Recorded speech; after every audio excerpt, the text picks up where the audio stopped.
Hello guys, welcome to the Trading Parrot. Big day today with the FOMC meeting incoming in just a few hours. We're going to look at how the order book has completely shifted position for the volatility of the day. Very interesting development we are seeing. In today's video, we're going to focus on how we approach the meeting. We'll look into the general markets as well to have a sneak peek into how general markets are positioned as well. Let's have a look at those charts. Guys, if you like this type of content, make sure that you're subscribed to the channel. Hit the notification bell to get notified every time I put out one of these videos. Can we get 1,000 likes in the videos today? Definitely you can make a huge difference with the YouTube algorithm if you help me with that. We have an ongoing campaign with Bluffing, Trade and Deposit to win bonuses and a Rolex. You can get 10% cashback and up to 3,000 in future bonuses. The link is in the description. This is a non-KYC exchange, so you get to choose if you want to do it or not, and you can win any of these rewards by using the link in the description. And as you can see, many people are already starting to notice the pattern that we are drawing with Bitcoin at the moment, which is pretty much a bullish rectangle pattern. I've been calling it a bullish consolidation. Notice that in this chart they don't mention the momentum. They don't mention that at this week in here the RSI was very overextended. Therefore, the bearish divergences that we are producing within the pattern are being kind of squashed with the bullish absorption that is coming from this end. We have already had a liquidity hunt in here, and just only by observing the price action and the momentum, we could say that this is definitely a bullish pattern. At the moment, SharkLink is sitting on a massive Ethereum bag, 438,000 Ethereum with an unrealized profit of $367 million. Incredible, considering that they added all the way from 2.5k and they've been consistently adding more. Their biggest allocation started from around June 9. Probably they were expecting this to be the actual breakout, but it wasn't yet. This is the moment where they start going from break-even into an unrealized profit. It depends what they want to do with that. Of course, they could decide now to add more if they have the expectation that we're gonna go higher, or they could take some profits as well. After all, it's a pretty decent bag of profits. CryptoQuan is saying, are long-term holders taking chips off the table at 120k? We're gonna look at this chart and other charts showing us what they're doing with oscillators and cumulative rolling windows to really see if there's anything that we should worry about. They started to turn net negative right at the 120k resistance, a historically important psychological level. On Bitcoin Magazine Pro, we can see that it has been rolling over and now pointing down. This is the long-term holders, and the short-term holders are buying all this momentum to the upside that we are seeing on Bitcoin. Is that something to worry? Okay, let's observe the past first before we draw any conclusions. In areas where the price goes up sharply, when you have a pump, typically long-term holders start distributing. For example, on all this way up in here, you can see the blue line going up. On the way down of the megaphone pattern, when we were expecting eventually to get a breakout into October, they accumulated and they started adding more and adding more, but on the way up they start distributing. So typically when it starts getting too sharply to the upside, they start their distribution. The distribution in this case started on the second half of the move up around 11 of January 2024. They started distributing around here in October as the price moves up. They do not sell all at once, of course, so this goes from 16,000 into 14,000, and all of that happens within this area of the various divergences. In the recent price action, we can see with the dip into around 100k, they started their distribution. That distribution is usually very sustained. The higher the price goes, the more they distribute. And the tricky part is, you know, that if they are distributing and the price carries on going higher, eventually that expires, the move up, and it slows it down or it stops it sharply into a local top. Large holders deposit quite a lot of Bitcoin in the past 2 weeks, but this week we got no news from them. And And the thing that annoys me is that every article, every YouTuber is counting victory on how amazing it is these times that we get such a huge amount of distribution or deposits into exchanges of 80,000, over 100K, and price doesn't move at all. My humble opinion is that you do not get the actual event of the sell at the same time that you get the deposit. They do not stamp into the market everything at once. They do it in small amounts to go unnoticed. For example, in here, we get this distribution of over 100K Bitcoin when we were approaching 73K, and we didn't just dump immediately. So you could say, hey, they deposit here. Look at how bullish Bitcoin is. They are distributing 100K and the price doesn't even care. Yeah, and from 67, it goes to 74. Wow, that's amazing. That means that we are doing a bullish absorption and price will never stop go up. Then you get a pullback and people say, well, that's just a healthy pullback. And then you get a lower high. That is how it looks at distribution. At this point, people are saying, well, we're gonna get a new high eventually, but then they distribute a lot, another little bit, another bit, and another bit, and suddenly you are at 57K from 73. Then they deposit a little bit more and they repeat and they repeat. This was, in my opinion, the area with most distributions. So looking how things are around here, you can see that there's been a lot of deposit, but the price hasn't moved yet. We're just literally going sideways. In my humble opinion, there hasn't been any significant real distribution from any of these people, and I don't swallow the idea that the 80,000 got absorbed with the price just moving 1% sideways. We got 3 bullish or moderate bullish news in here. The SEC allows in-kind creations redemptions for crypto ETFs. This makes US spot BTC ETFs more efficient, tighter spread, lower frictions, which can support higher and more stable net inflows. That's an 8 out of 10.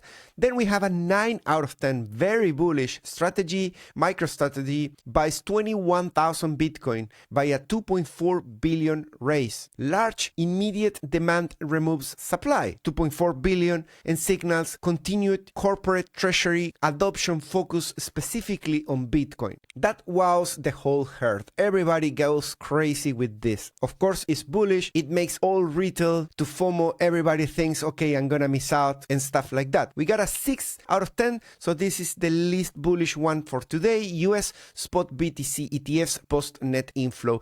We got consistent in inflows on ETFs spot. And again, I'm gonna review what's the potential scenarios for today FOMC meeting. We got scenario of hold and hawkish tone. That's the most likely, where the rates do not change with a hawkish tone right after they announce the rates. In that case, Bitcoin likely to consolidate and modestly pull back as risk appetite cools. And the altcoins typically more sensitive to risk of moves, so expect an underperformance versus BTC. Notice that today we have seen a little bit of a pullback in the past few days on the altcoins, so they have already pulled back a decent amount, and the amount of retail longs have massively reduced from the highs of 78 percentile. Now we are at 63 percentile, pretty much going into the median that we were experiencing in the past months. This is an aggregated amount of true retail long accounts in percentage coming from Binance USDT and perpetuals. The look back is 3 months. And you can see that they are approaching the meeting a little bit already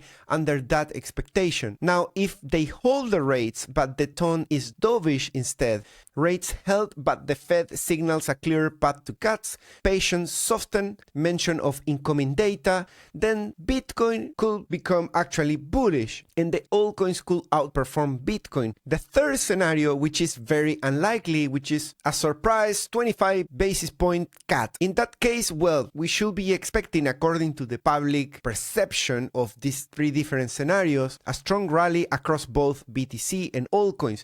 Altcoins likely to see the biggest gains, and futures place this as a minus 30% probability and no economics in the Reuters poll expected. So it's quite low likely, although there are some people expecting potentially Trump to force the hand of Powell, or Powell stepping down, or himself saying, well, this is my last meeting, suddenly, voluntarily stepping down. Any of those could bring a lot of volatility, definitely. There are all the discussions as well on whether what could be the effect of Trump forcing the hand. I believe that he has stepped back into that idea of forcing it, or at least he's gonna make it look like he didn't have anything to do with a voluntary step down, because forcing it by the eyes of the public, the institutions are really not gonna like that Trump has that extended power over the Fed. At least that is what I've been reading out there, that could really freak out markets. And remember that there's also the view that cutting rates, it's because something really broke. And historically, when you get the rate cuts, you get the last shake off. People are naively thinking that rate cuts automatically translates always in a pump. And I think that is a bit naive thinking. It's not necessarily true. Not all the cases. And you can see how people here are pulling the latest charts. I always like to see what charts they're pulling in my Telegram channel for free. You can always join this by finding the Telegram link in the description, and you can pull BTC charts with all my annotations up to date, altcoin charts, and general markets as well. Have a look. The forecast is 4.5. The prior was 4.5. Of course, the expectations is not to change, but the week doesn't end there. We still have PCE, price index, personal income, and spending, and we have on Friday the unemployment rate as well. When it comes to CME gaps, we have consumed all of them around this ranging period. You can see the one from the previous week is gone. The one in the middle at 119 that we observed yesterday got taken immediately. And this leftover, if you believe that that part is also part of the CME gap, which I personally exclude, that could count as well as gone. We are all clear from CME gaps. This one that is at the top at 120, I don't consider it valid because it formed from 7 a.m. into 8 a.m. on Monday, so I'm not sure that's really something we should be looking at, but you are informed if you think otherwise. The one I'm tracking still is this one that there is partial leftover of around 1k still. This one ends at 113,600, and I'm hoping that the volatility today could bring the opportunity to close it. That is not just the view bias from being short or anything like that. Even if you're long, it is good to clear out CME gaps before you make a move up. In my opinion, taking down that liquidity, shaking off some longs from here, and then bouncing from this area has a lot more potential than breaking out straight away from the point of control straight up. A move down in here with a larger liquidity hand than the one that we have in here convinces a lot of shorts to enter and makes the move up a lot more attractive than it is right now. If you look at the pools that we have currently, we have some red in here and some red there.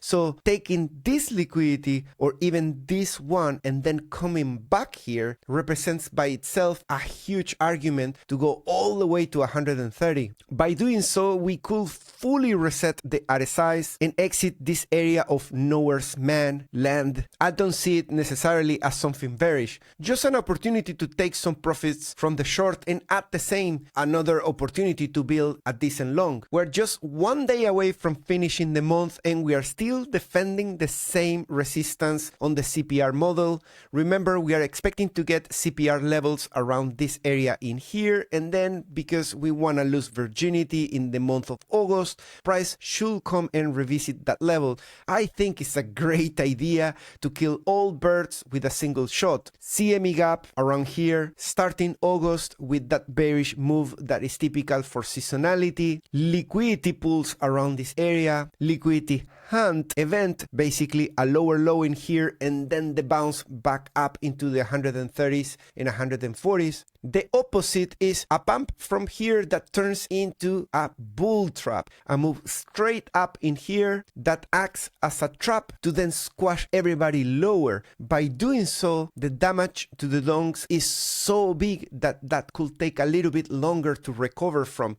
So bulls, be careful what you wish for. Let's go into the daily time frame, which is pretty much the only time frame I'm using these days.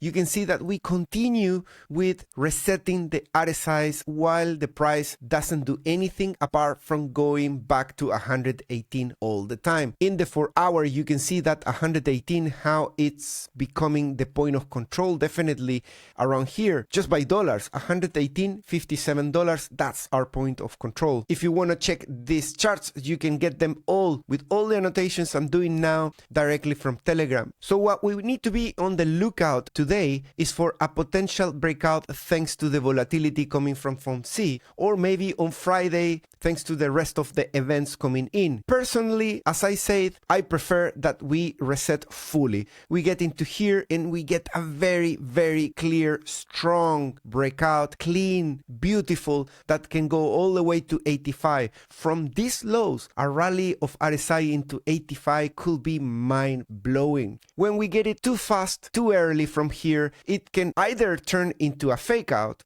or live just to make a lower high and then come back down in here. Basically, either way, it is a little bit more disappointing, the expectations based on probabilities. Of course, there are no certainties. Anything can happen. We were talking about the potential for this pivot to produce a revenge rally. I see that is way less likely. This orange line is pretty much becoming irrelevant by this time, because in order to hit the orange line now we need to go pretty much vertical. So I'm gonna start tracking just the top of the range and think that we can do this from here or we can do it from here, but the orange line, let's actually get rid of it and let's move this target somewhere around here and let's start tracking these two potential scenarios, the straight bullish or the full reset, and we'll see what happens after. The targets that are bullish is a full band between 130 and 139. So basically 30 to 40 is within the reach. The extension of one of the flag that comes from here, placed there, starts from 131, overlapping with that band of target. For the lower end, that support on the green RSI is now at 113.6.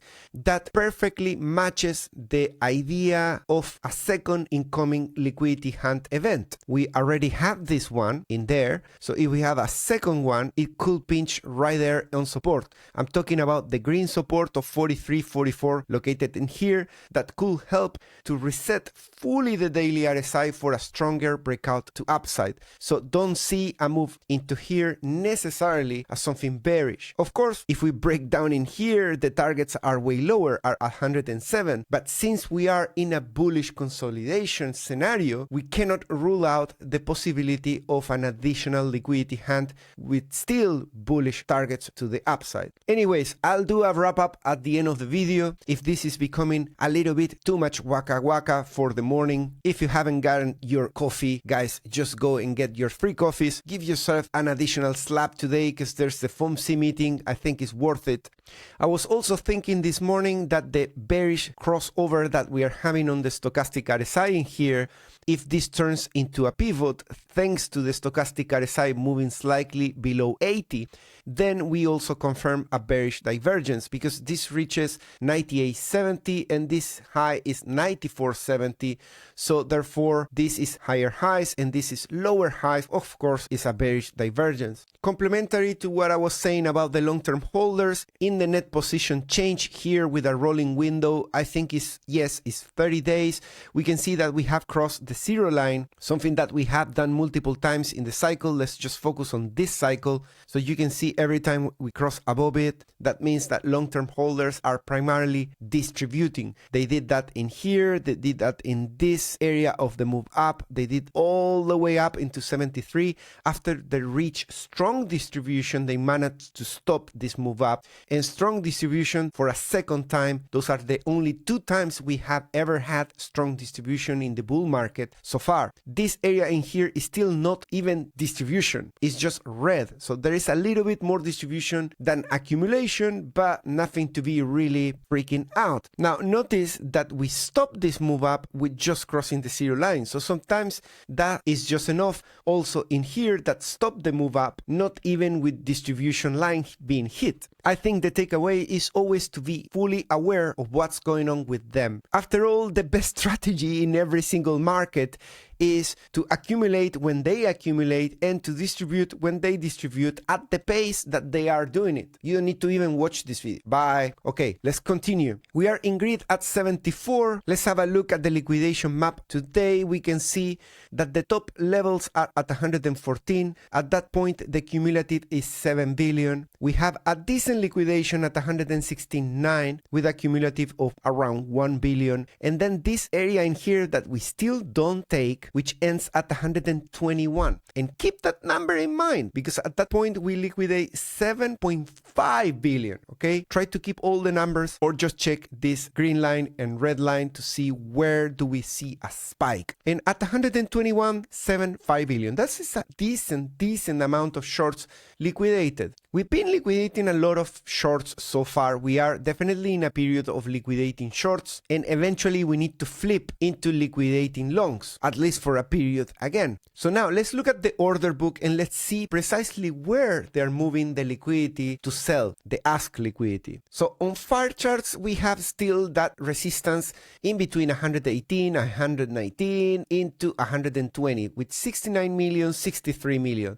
Right after 125, 57 million, and at 130, 44 million. And then the purple whales are slowly but steadily increasing their positioning together with the green ones. You know, every time that I see all the cohorts turning into long with the CBD, all I think is which one of them is gonna rug pull first, because that is the whole point. If everybody goes long aggressively at all sizes, one of them might rug pull and get the other ones get damaged. We still don't know because we don't see any of them yet pointing down. And when I woke up this morning, I noticed that all the selling wall is gone. Where is it gone? 119 into 120, pretty much all gone. And then I scroll up and I notice, you move all the crap from here into over 121 to almost 122. Interesting. That is the most interesting thing today. The second most interesting thing today is the lack of support in here. So unfortunately, this can give you two interpretations and they are the opposite. One, they move it in here because they are expecting the price to go higher. They are expecting a pump. Why there is no support? Well, they might be thinking that maybe this is gonna crash and they're switching into shorts and they're expecting the price to go lower. The second interpretation, which is a manipulative one, is that they're placing this to give you the illusion that the price is gonna go this high, but it really won't. I just give you the two options, you decide which one you think. If we observe the CBD, we can see that it has kind of slowed down into adding more aggressive shorts at the moment. Net longs is just flat, net shorts is also flat. And we have multiple levels of support with 1K in here, and at 121 and 122 is where most of the ask is currently located in Binance. On Bybit, everything is very close to the price. On Coinbase is located at 125K, and OKX is on the ask level and also very close to the price. Looking at the bid versus ask on High Block Capital, we can see that there are a few deviations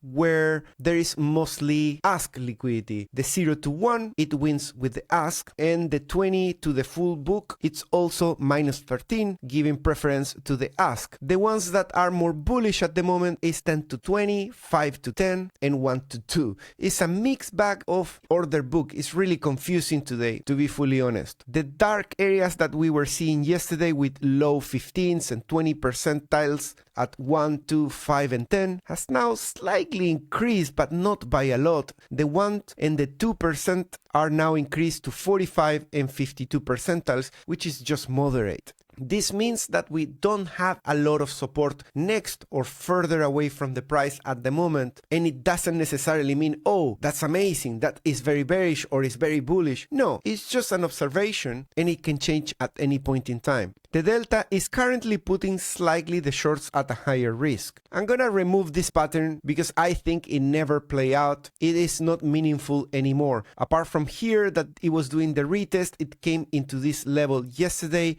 and it needed to put a new high, but it didn't. It just came back and it destroyed all the limits. Therefore, we're gonna say it's broken. I'm gonna keep the support in here just in case we do another liquidity hunt to see what's the reaction against that level. But on the top top end at the moment, we do not have necessarily something very clear except for this line like this, but it's just a little bit arbitrary in my opinion. That 121 level where all the liquidity pools are precisely located at the last fair value gap. If we move up first in here, ideally we do not want that liquidity to stay there and to arm rest with a breakout and win, causing this to turn into a bull trap that brings back the price into 118 and then eventually goes with the actual direction bearish. That will be the most bearish scenario in my opinion. A move down with a liquidity hand that reclaims into 118, that will be actually very bullish,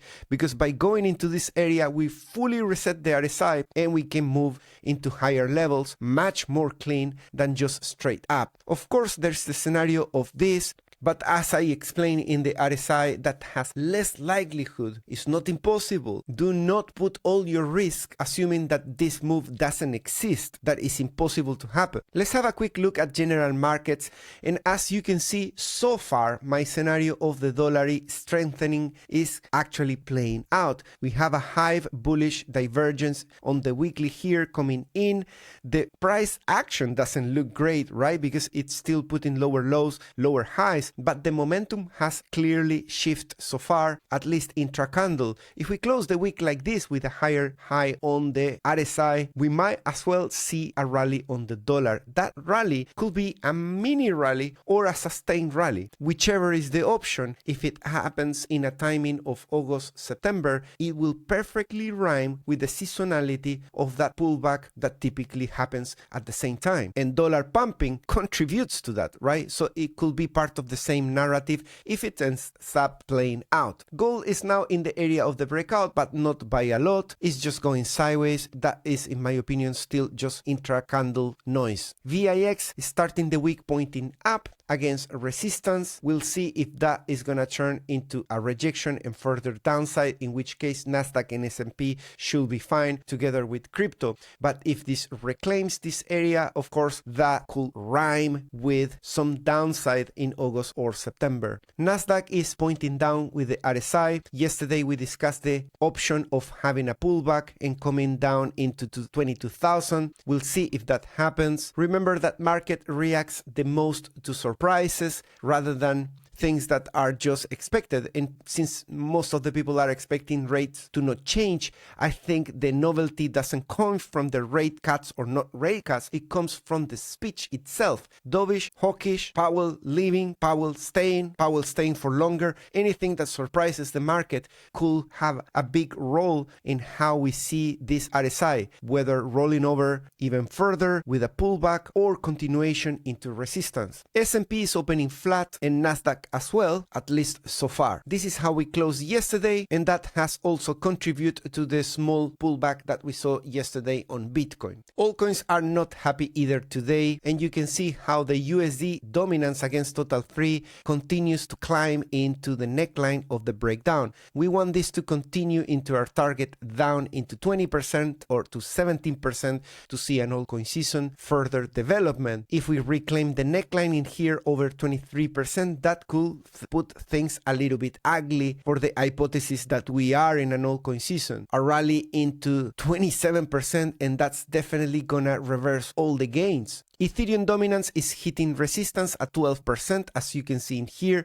We talk about the potential of a pullback in here, and on the weekly candle so far we are being held by that resistance. There's still not a decent pullback. Indeed, last week we pulled back more into 11.29. Now we are just flat against that, waiting for a confirmation of what's going to happen after. But I think the Ethereum stepping back a little, either by giving some of the market cap into lower caps for a little while, or by Bitcoin dominance taking a little bit of a push up. You can see that now this is amazing, because we are seeing at the moment this Bitcoin dominance hit the lost support. Earlier we were seeing it at 42, now it's getting close to 47, which is where I have my resistance. This is the moment of decision time, right? We need the dominance to respect that 47 and ideally come back. That is the most bullish confirmation that we can expect for altcoin season. If we start entering this area, we want to stay below, as I say, the 54s, 55s, around this area. We definitely don't want to do the full journey into the top of the range because that really smashes all the progress we have done. By getting into 70 RSI, we get into a 70 corresponding Bitcoin dominance. Definitely not enjoyable ride for anyone holding coins on the expectation of a sustainable altcoin season. All right, let's do the wrap up. We've been trading the point of control. We are stuck in that level on the 4-hour and daily time frame, but the daily time frame is building a reset of the RSI. This is a time bomb. Eventually it has to break the white line resistance and start a rally. My preference, not my forecast, is that we do the full reset, that we complete the full task. That means to produce a new liquidity hand into somewhere slightly below 14K. At that moment, we clear all the tasks that we need to do in the short proximity. CME gaps, liquidity, pools that are heavily loaded around that area, fair value gaps, tons of things that we could complete in here and not leave for later. If we procrastinate that thing and we start breaking out in here too early, the compromise is the lower likelihood that we can get into that 85 and fully get into this band. There will be some motivations that are dragging us down, right? How is that? Well, those longs are heavy. That liquidity is heavy to load on your backpack and start climbing the Everest. Take them down and you go lighter on a run to the top of the hill. I hope that makes sense. Now, in terms of likelihood, it's very difficult to tell. It all depends on what they're gonna say in the meeting. Any surprises can completely override any forecast that we can try to see in here. The order book, it looks very clean at the moment. It looks like these hills at the top in red is all the developments that we have. There is clearly a shift away from placing a lot of support right next to the price, and instead of that, it is being proactively placed right underneath the price to push the price higher with smaller levels of support that are almost invisible now, and at the same time, all the shorting is being placed at higher levels. That could be perceived as something bullish, but it could also be perceived as something bearish if it's manipulation. Definitely this move is because of the event today. We just need to figure out why they're doing that. Let me know in the comments what you think is the reason or what is calling your attention the most today for the FOMC meeting. What is the expectation at the end of the day? Are we gonna get a pump, a dump, or are we gonna continue chewing on 118K? Thanks for watching. I'll see you in the next one. Bye bye.